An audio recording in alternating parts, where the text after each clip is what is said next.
Hello everyone, let's start the chapter. Two stories about flying.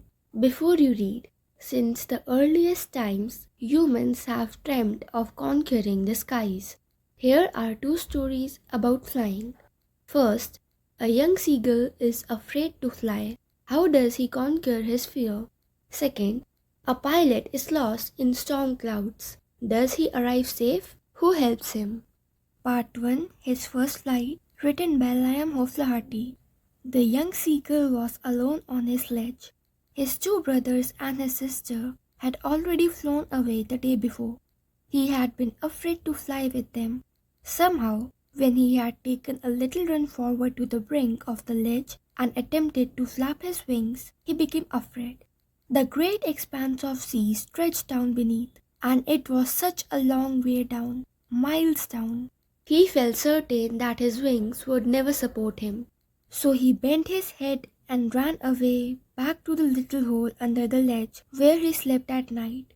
Even when each of his brothers and his little sister, whose wings were far shorter than his own, ran to the brink, flapped their wings, and flew away, he failed to muster up courage to take that plunge which appeared to him so desperate.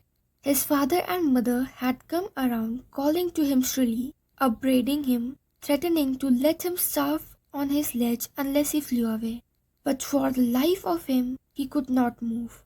That was 24 hours ago. Since then, nobody had come near him. The day before, all day long, he had watched his parents flying about with his brothers and sister, perfecting them in the art of flight, teaching them how to skim the waves and how to dive for fish. He had, in fact, seen his older brother catch his first herring and devour it, standing on a rock while his parents circled around, raising a proud cackle. And all the morning the whole family had walked about on the big plateau midway down the opposite cliff, taunting him with his cowardice. The sun was now ascending the sky, blazing on his ledge that faced the south. He felt the heat because he had not eaten anything since the previous nightfall. He stepped slowly out of the brink of the ledge and standing on one leg with the other leg hidden under his wings, he closed one eye then the other and pretended to be falling asleep. Still they took no notice of him. He saw his two brothers and his sister lying on the plateau dozing with their heads sunk into their necks. His father was preening the feathers on his white back. Only his mother was looking at him. She was standing on a little high hump on the plateau, her white breast thrust forward. Now and again she tore at a piece of fish that lay on her feet and then scraped each side of her beak on the rock. The sight of the food maddened him. How he loved to tear food that way, scraping his beak now and again to eat it. "Ga, ga, ga," he cried, begging her to bring him some food. "Gao kolha," she screamed back derisively, but he kept calling plaintively, and after a minute or so, he uttered a joyful scream. His mother had picked up a piece of fish and was flowing across to him with it. He leaned out eagerly, tapping the rock with his feet, trying to get nearer to her as she flew across. But when she was just opposite to him, she halted, her wings motionless, the piece of fish in her beak almost within reach of his beak. He waited a moment in surprise, wondering why she did not come nearer, and then, maddened by hunger, he dived at the fish. With a loud scream, he fell outwards and downwards into space. Then a monstrous terror seized him, and his heart stood still. He could hear nothing, but it only lasted a minute. The next moment he felt his wings spread outwards. The wind rushed against his breast feathers, then under his stomach and against his wings. He could feel the tips of his wings cutting through the air. He was not falling headlong now. He was soaring gradually downwards and outwards. He was no longer afraid. He just felt a bit dizzy. Then he flapped his wings once and he soared upwards. "Ga, ga, ga, ga, ga, ga, gao kol ah." His mother swooped past him, her wings making a loud noise.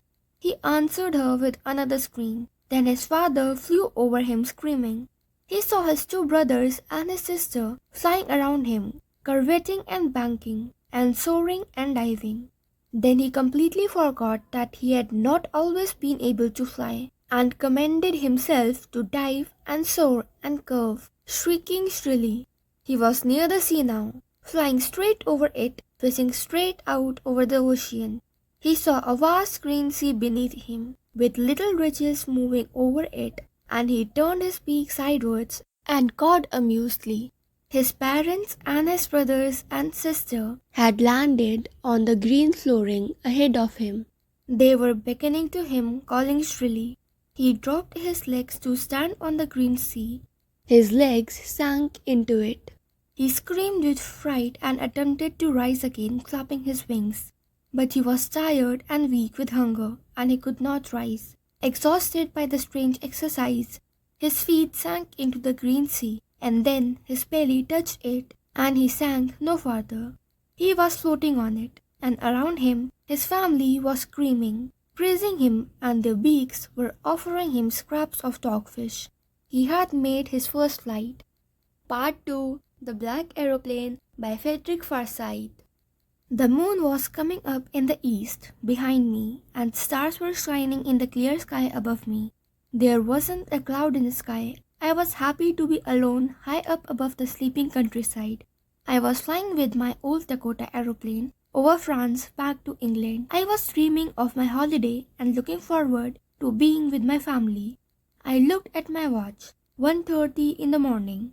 I should call Paris control soon, I thought. As I looked down past the nose of the aeroplane, I saw the lights of a big city in front of me.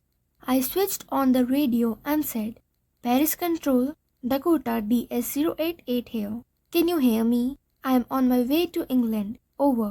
The voice from the radio answered me immediately. "DS-088, I can hear you. You ought to turn 12 degrees west now. DS-088, over."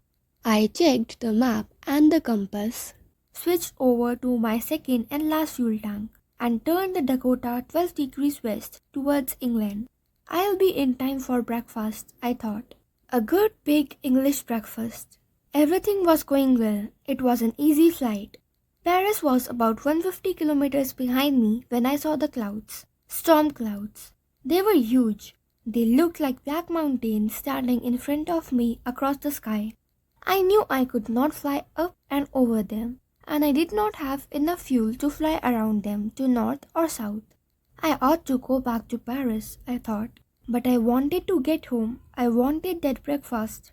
I will take the risk, I thought, and flew that old Dakota straight into the storm. Inside the cloud, everything was suddenly black. It was impossible to see anything outside the aeroplane. The old aeroplane jumped and twisted in the air. I looked at the compass. I couldn't believe my eyes. The compass was turning round and round and round. It was dead. It would not work. The other instruments were suddenly dead too. I tried the radio. Paris Control, can you hear me?" There was no answer. The radio was dead too. I had no radio, no compass, and I could not see where I was. I was lost in the storm. Then in the black clouds quite near me, I saw another aeroplane.